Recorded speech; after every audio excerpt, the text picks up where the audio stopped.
لا حول ولا قوة إلا بالله العلي العظيم حسبنا الله ونعم الوكيل نعم المولى ونعم النصير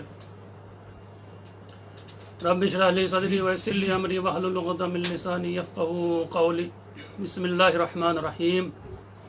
الحمد لله الذي هدانا لهذا وما كنا لنهتدي لولا أن هدانا الله لقد جاءت رسل ربنا بالحق والصلاة والسلام على محبوب رب المشرقين والمغربين جد الحسن والحسين القاسم محمد اللهم صل على محمد وآله الطيبين الطاهرين المعصومين ولعنة الله على أعدائهم ومنكر فضائلهم وغاصب حقوقهم أجمعين من يومنا هذا إلى قيام يوم الدين أما بعد فقد قال الله تبارك وتعالى في القرآن المجيد وقوله الحق بسم الله الرحمن الرحيم يا أيها الذين آمنوا إذا نودي للصلاة من يوم الجمعة فاسعوا إلى ذكر الله وذروا البيع ذلكم خير لكم إن كنتم تعلمون صدق الله العلي العظيم. ناظرین کرام، تمام تعریفیں اس پروردگار کے لیے کہ جس نے ہمیں پیدا کیا اور ہمیں عبادت کا حکم دیا ہے، اور اس ماہ مبارک رمضان المبارک میں ہمارے اوپر روزے کو فرض کیا ہے تاکہ ہم اس ماہ مبارک رمضان کے روزے کو رکھیں. تو لہٰذا روزہ جو ہمارے اوپر فرض ہے، ہر انسان کی ذمہ داری ہے کہ وہ اس ماہ مبارک رمضان میں روزہ رکھے. اور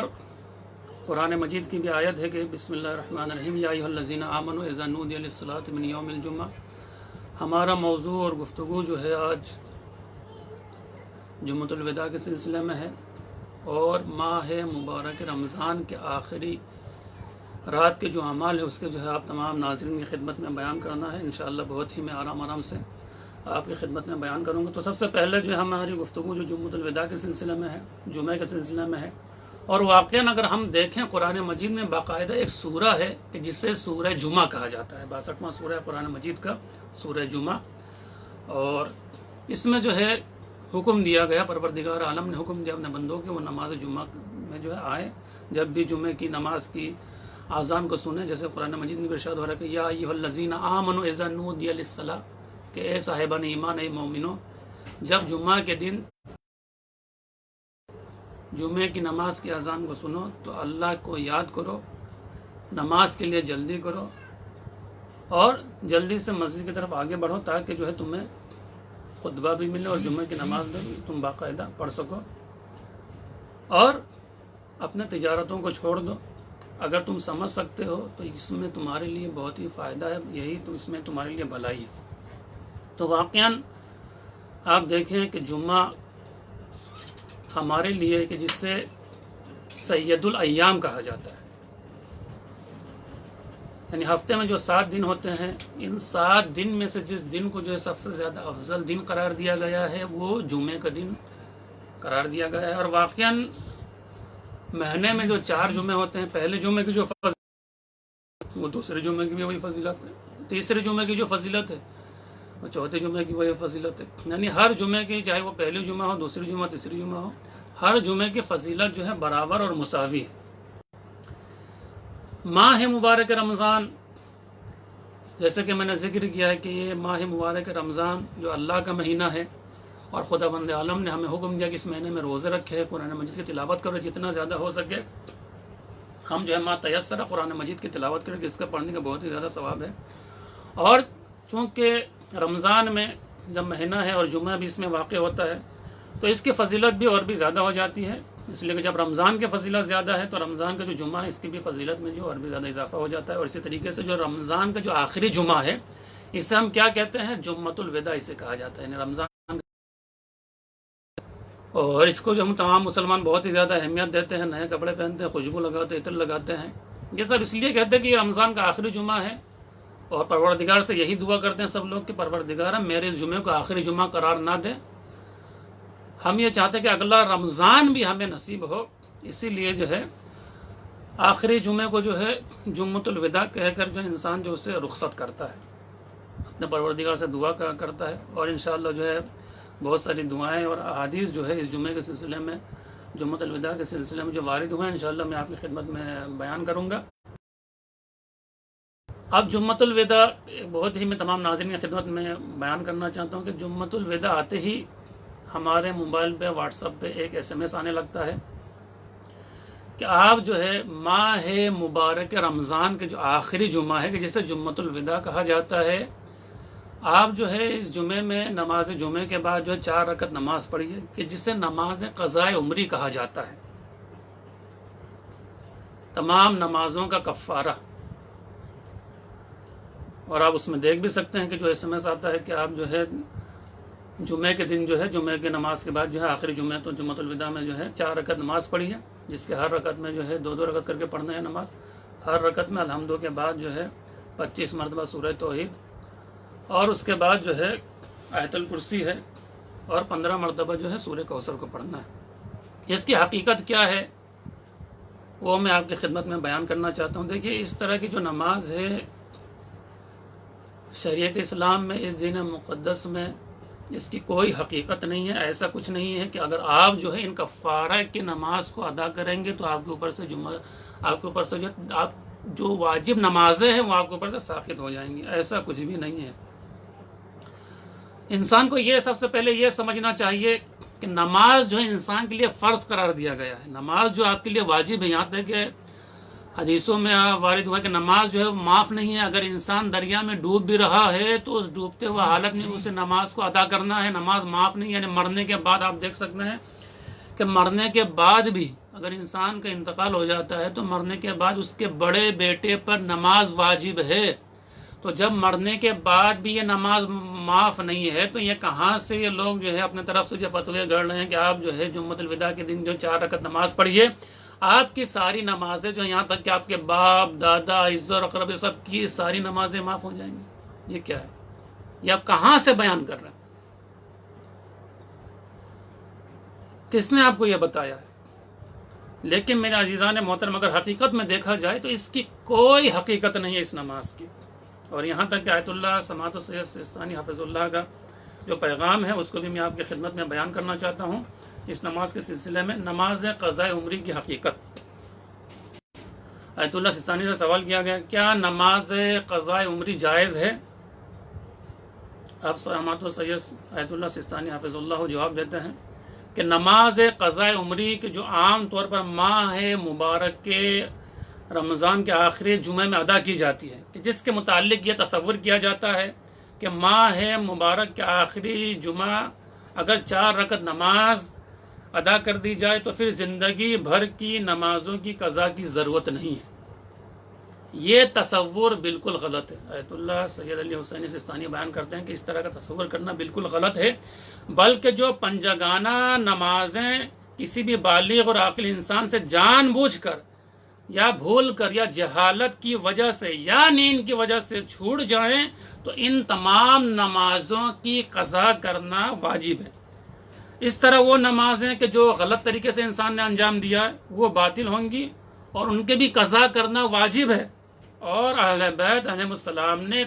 کوئی ایسا طریقہ نہیں بتایا ہے کہ جس کے بجا لانے سے نمازوں کی قضا اس کی گردن سے ساقط ہو جائے گی۔ اگر کوئی ایسی نماز ہوتی تو فقہا اور مراجع کرام اپنی توضیح المسائل میں اس نماز کو ضرور بیان کرتے، اس نماز کے بارے میں ضرور اطلاع دیتے اور اس کی کیفیت کو بیان کرتے۔ تو لہٰذا میں تمام ناظرین سے گزارش کرتا ہوں کہ آپ اپنے دل و دماغ سے اس چیز کو نکال دیجئے کہ جو انسان یہ گمان کرتا ہے کہ وہ جمعۃ الوداع میں جمعے کے بعد 4 رکعت نماز پڑھتا ہے تو اس کی ساری نمازیں جو معاف ہو جائے گی، ایسا کچھ بھی نہیں ہے۔ بلکہ جو نمازیں آپ کے اوپر قضا ہوئی ہیں اس کو آپ کو ادا کرنا ہے۔ اگر انسان کا انتقال بھی ہو جائے تو مرنے کے بعد خود اس انسان کے بڑے بیٹے کے اوپر اس کے باپ کی قضا نماز ادا کرنی پڑے گی۔ اگر بڑا بیٹا نہیں کر سکتا تو اس کے جو بھی دوسرے بیٹے ہیں سب تھوڑے تھوڑے کر کے جو نمازوں کو تقسیم کر لے ان کو پڑھنا ہے۔ اگر وہ بھی نہیں کر سکتے تو کسی کو جو ہے اجرت کے طور پر پیسہ دے کر جو اپنی باپ کی قضا نماز ہے جو اسے ادا کرنا، نماز معاف نہیں ہے۔ اور ماہ رمضان المبارک کے آخری دن کے جو اعمال ہیں اس کو میں آپ کی خدمت میں بیان کرنا چاہتا ہوں. دیکھیں سب سے اہم چیز یہ ہے کہ ہر اعمال کے لیے جو غسل جو ہے ضروری ہے، مستحب ہے. آپ جیسا کہ میں بارہا ذکر کرنا چاہتا ہوں، چاہے وہ ماہ رجب کے اعمال ہو، ماہ شعبان کے اعمال ہو، شب قدر کے اعمال ہو. اسی طریقے سے ماہ رمضان المبارک کی جو آخری رات ہے، شب عید الفطر، اس کے جو اعمال ہیں اس میں سب سے پہلی چیز یہ بیان کیا گیا ہے کہ اس میں جو آپ کو جو ہے غسل کرنا ہے. اور غسل کرنے کے بعد جو سب سے بہترین چیز جس کو بیان کیا گیا وہ ہے زیارت امام حسین علیہ الصلوۃ والسلام، اللہم صلی علی محمد وعلی محمد. کہ ہر انسان کی ذمہ داری ہے کہ جتنا زیادہ ہو سکے وہ امام حسین علیہ الصلوۃ والسلام کی زیارت کرے. اور مذہب تشیع میں جس چیز کے بارے میں بہت زیادہ تاکید کی گئی ہے، ہمیں حکم دیا گیا ہے، وہ ہے امام حسین علیہ الصلوۃ والسلام کی زیارت کا. آپ یہ دیکھیں کہ صرف ائمہ معصومین علیہ الصلوۃ والسلام نے صرف ہمیں زیارت کرنے کا حکم نہیں دیا ہے، بلکہ امام معصومین علیہ الصلوۃ والسلام میں اپنے زمانے میں ہر امام اپنے زمانے میں جس کو جیسا موقع ملا وہ کربلا پہنچ کر امام حسین علیہ الصلوۃ والسلام کی زیارت کے شرف سے ہم کو آگاہ کیا ہے، اور ہمیں نصیحت بھی کی، ہمیں بتایا بھی ہے کہ امام حسین علیہ الصلوۃ والسلام کی زیارت کرنے کی کتنی زیادہ اہمیت ہے، کتنی زیادہ جو فضیلت ہے امام حسین علیہ الصلوۃ والسلام کی زیارت کرنے کا. اور آپ دیکھیں کہ کوئی بھی امام ہو، چاہے وہ امیر المومنین علیہ الصلوۃ والسلام کا زمانہ ہو، شہزادی فاطمہ سلام اللہ علیہ کا زمانہ ہو، امام حسن علیہ الصلوۃ والسلام کا زمانہ ہو، امام محمد باقر، جتنے بھی امام ہیں، ہر امام نے ان کے زمانے میں جیسا موقع رہا سب لوگ کربلا پہنچے ہیں، سب نے جو ہے امام حسین علیہ الصلوۃ والسلام کی روضے کی زیارت کی ہے. یہاں تک کہ بعض روایتوں میں یہ بھی وارد ہوا ہے کہ ائمہ علیہ الصلوۃ والسلام اگر بیمار ہوتے تھے تو وہ اپنے کسی صحابی سے، اپنے کسی عزیز و اقارب سے کہتے تھے کہ کربلا چلے جاؤ اور وہاں جا کر جو میری طرف سے زیارت کرنا اور میری شفا یابی کے لیے امام حسین علیہ الصلوۃ والسلام کے روضے میں دعا کرنا. تو واقعاً آپ دیکھیں کہ امام حسین علیہ الصلوۃ والسلام کی زیارت کی جو کتنا زیادہ فضیلت کو جو ہے بیان کیا گیا ہے،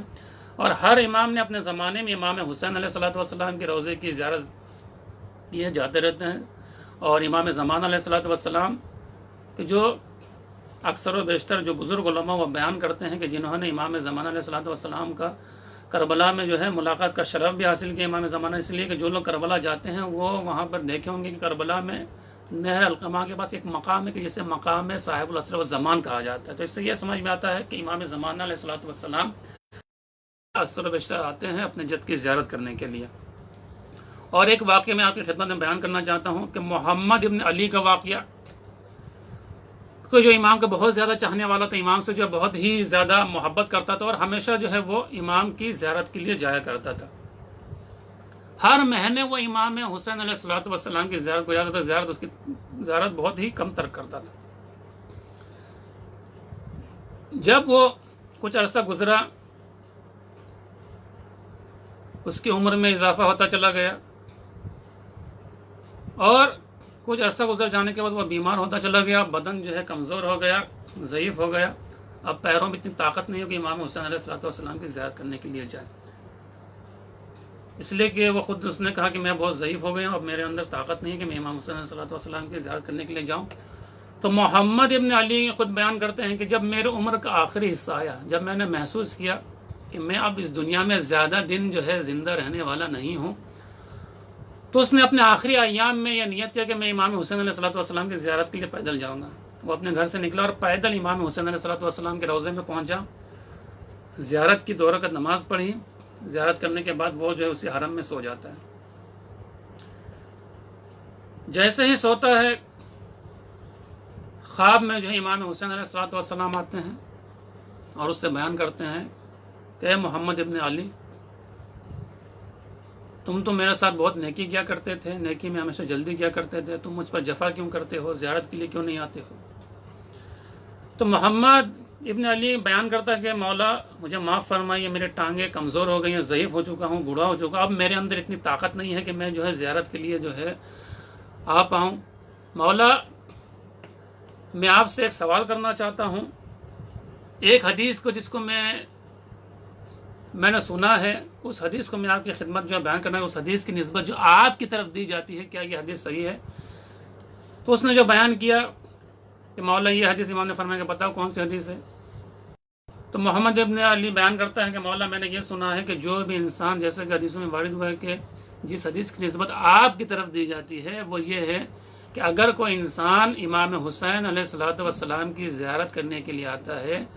تو اس کے مرنے کے بعد خود امام حسین علیہ الصلوۃ والسلام اس کی زیارت کرنے کے لیے جاتے ہیں۔ تو امام حسین علیہ الصلوۃ والسلام نے فرمایا کہ بالکل یہ حدیث درست ہے، صحیح ہے۔ اور محمد ابن علی نے کہا کہ مولا کیا میں آپ کی طرف نسبت دیتے ہوئے اس حدیث کو بیان کر سکتا ہوں؟ تو امام علیہ الصلوۃ والسلام نے فرمایا کہ ہاں، تم میرے طرف نسبت دے کر اس حدیث کو بیان کر سکتے ہو کہ جو بھی میرے زیارت کے لیے آئے تو میں بھی اس کے مرنے کے بعد اس کے زیارت کے لیے آؤں گا، اور اگر میں نے دیکھا کہ وہ جہنم کی آگ میں ہے تو میں اس کو وہاں سے باہر نکالوں گا، اس آگ سے اسے نجات دلاؤں گا۔ تو واقعاً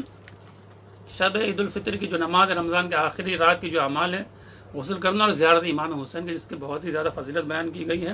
اور تیسری چیز یہ ہے کہ میں جلدی جلدی بیان کرنا چاہتا ہوں، بہت ساری چیزیں ہیں کہ سورہ انعام کا پڑھنا، سورہ کہف ہے اور سورہ یاسین کا پڑھنا، اور 100 مرتبہ استغفر اللہ ربی واتوب الیہ کا پڑھنا، کہ اس کا بہت ہی زیادہ ثواب ہے۔ اور اسی طریقے سے شیخ کلینی امام جعفر صادق علیہ الصلوۃ والسلام سے جو روایت اس کو بیان کرتے ہیں کہ چوتھی چیز وہ دعا ہے کہ جو مفاتیح الجنان میں موجود ہے، اس کو پڑھنا ہے کہ اللہم ھذا شہر رمضان الذی انزلت فیہ القرآن، اس دعا کو پڑھے، مفاتیح الجنان میں مفصل موجود ہے۔ اور پانچویں چیز ہے کہ دعا کرے یا مدبر الامور، جو مفاتیح الجنان کی 273ویں صفحہ میں یہ دعا موجود ہے، آپ وہاں مراجعہ کر سکتے ہیں۔ اور اسی طریقے سے چھٹی چیز ماہ مبارک رمضان کو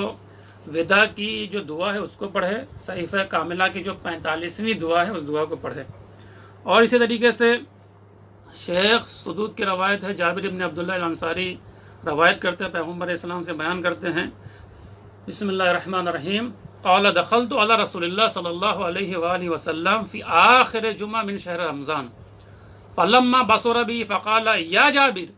ھذا آخر جمعہ من شہر رمضان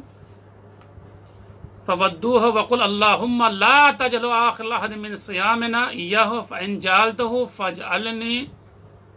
مرحوما ولا تجعلني محروما۔ جابر بن عبداللہ انصاری بیان کرتے ہیں کہ میں جو پیغمبر اسلام کی خدمت میں حاضر ہوا، اور پیغمبر اسلام نے جو ماہ مبارک رمضان کا جو آخری جمعہ تھا، اس میں پیغمبر اسلام نے فرمایا کہ پیغمبر اسلام کی نظر، جابر بن عبداللہ انصاری بیان کرتے ہیں کہ فلما بصر بی، اس وقت پیغمبر اسلام کی نظر مجھ پر پڑی تو پیغمبر اسلام نے فرمایا کہ یا جابر ھذا آخر جمعہ من شہر رمضان، یہ ماہ مبارک رمضان کا آخری جمعہ ہے، اسے کس طریقے سے ودا کرنا ہے؟ اس دعا کو پڑھ کے کہ بسم اللہ الرحمن الرحیم، اللہم لا تجعلہ آخر لحظة من صیامنا ایاہ فإن جعلتہ فاجعل مرحوما ولا تجعلنی محروما، یا اللہ اسے ہماری زندگی کا آخری رمضان قرار نہ دے اور ہمیں اپنی رحمت سے محروم نہ کر۔ اس کے بعد پیغمبر اسلام فرماتے ہیں کہ فَإِنَّهُ مَنْ قَالَ ذَلِكَ ظَفَرَ بِعَدْلِ الْحَسْنَيْنِ إِمَّا بِبُلُوغِ شَهْرِ رَمَضَانِ الْقَابِلِ وَإِمَّا بِغُفْرَانِ اللَّهِ وَرَحْمَتِهِ، کہ اگر کوئی انسان اس دعا کو پڑھتا ہے تو دو نیکیوں میں سے ایک نیکی جو اسے ضرور نصیب ہوتی ہے، یا تو وہ آئندہ سال کے رمضان کو پا لے گا، یا خداوند عالم جو اس کی مغفرت فرماتا ہے اور اس کے گناہوں کو بخش دیتا ہے۔ اور اس کے بعد جو ہے ساتویں چیز یہ ہے کہ ماہ مبارک رمضان کی آخری رات میں جو آپ کو 10 رکعت نماز پڑھنے کا طریقہ میں آپ کی خدمت میں بیان کرنا چاہتا ہوں۔ 10 رکعت نماز ہے، 2 رکعت کر کے پڑھنا ہے، اور ہر رکعت میں سورہ الحمد کے بعد 11 مرتبہ سورہ توحید کو پڑھنا ہے، اور ہر رکوع اور سجود میں آپ کو 10 مرتبہ کیا کہنا ہے؟ سبحان اللہ والحمد للہ ولا الہ الا اللہ واللہ اکبر۔ اور نماز سے فارغ ہو کر جب آپ 10 رکعت نماز پڑھ چکے ہوں، نماز سے فارغ ہو کر آپ کو کیا کہنا ہے؟ استغفر اللہ ربی واتوب الیہ، 1000 مرتبہ آپ کو کہنا ہے استغفر اللہ واتوب الیہ۔ اور پھر سجدے میں جا کر آپ کو اس دعا کو پڑھنا ہے، بسم اللہ الرحمن الرحیم، یا حیو یا قیوم یا ذا الجلال والاکرام یا ارحم الراحمین اغفر لنا ذنوبنا وتقبل منا صلاتنا وصیامنا وقیامنا۔ اگر آپ اس دعا کو پڑھتے ہیں تو جبریل امین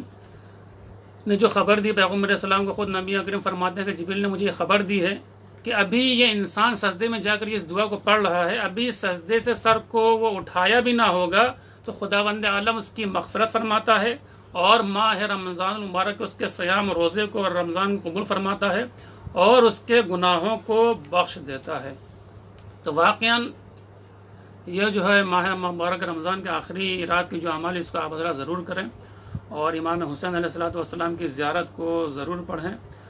اور آخر میں خداوند عالم سے یہی دعا کہ پروردگار جہاں جہاں بھی شان حیدر کرار ان کی جان و مال و عزت آبرو کی حفاظت فرما، جو مقروض ہیں ان کے قرض و غیب سے ادا فرما، جو بے اولاد انہیں صاحب اولاد نرینہ عطا فرما، جو حج و زیارت کے مشتاق ہیں انہیں حج و زیارت سے مشرف فرما۔ پروردگارہ جو بیمار حال ہیں، جو پریشان حال ان کی بیماری و پریشانیوں کو دور فرما۔ پروردگار اس سے یہی دعا ہے کہ اس کورونا کی وجہ سے بہت سارے لوگ بھوکے ہیں، پیاسے ہیں، اس بیماری کی وجہ سے بہت سارے لوگ جو ہے بے روزگار ہو چکے ہیں، مفلسی ہیں، غریبی میں ہیں۔ پروردگار تو اس سے یہی دعا چاہتا معصوم علیہ السلام کا واسطہ کہ جتنی جلدی ہو سکے اس بیماری کو دور فرما تاکہ لوگوں کی حالت جو ہے اچھی ہو جائے۔ اور آخر میں یہی دعا کہ پروردگار امام زمانہ علیہ السلام کے ظہور میں تعجیل فرما اور ہم سب کو ان کے اعوان و انصار میں شمار فرما۔ ربنا تقبل منا انک انت السمیع العلیم۔ بسم اللہ الرحمن الرحیم۔ اللہم کل ولیک الحجۃ ابن الحسن صلواتک علیہ وعلی آبائہ فی هذه الساعة وفی کل ساعة ولیا وحافظا وقائدا وناصرا ودلیلا وعائنا ورزق توبہ تمتع فیہا طویلا۔ اللہم صلی علی محمد وعلی محمد وبارک علی محمد وعلی محمد۔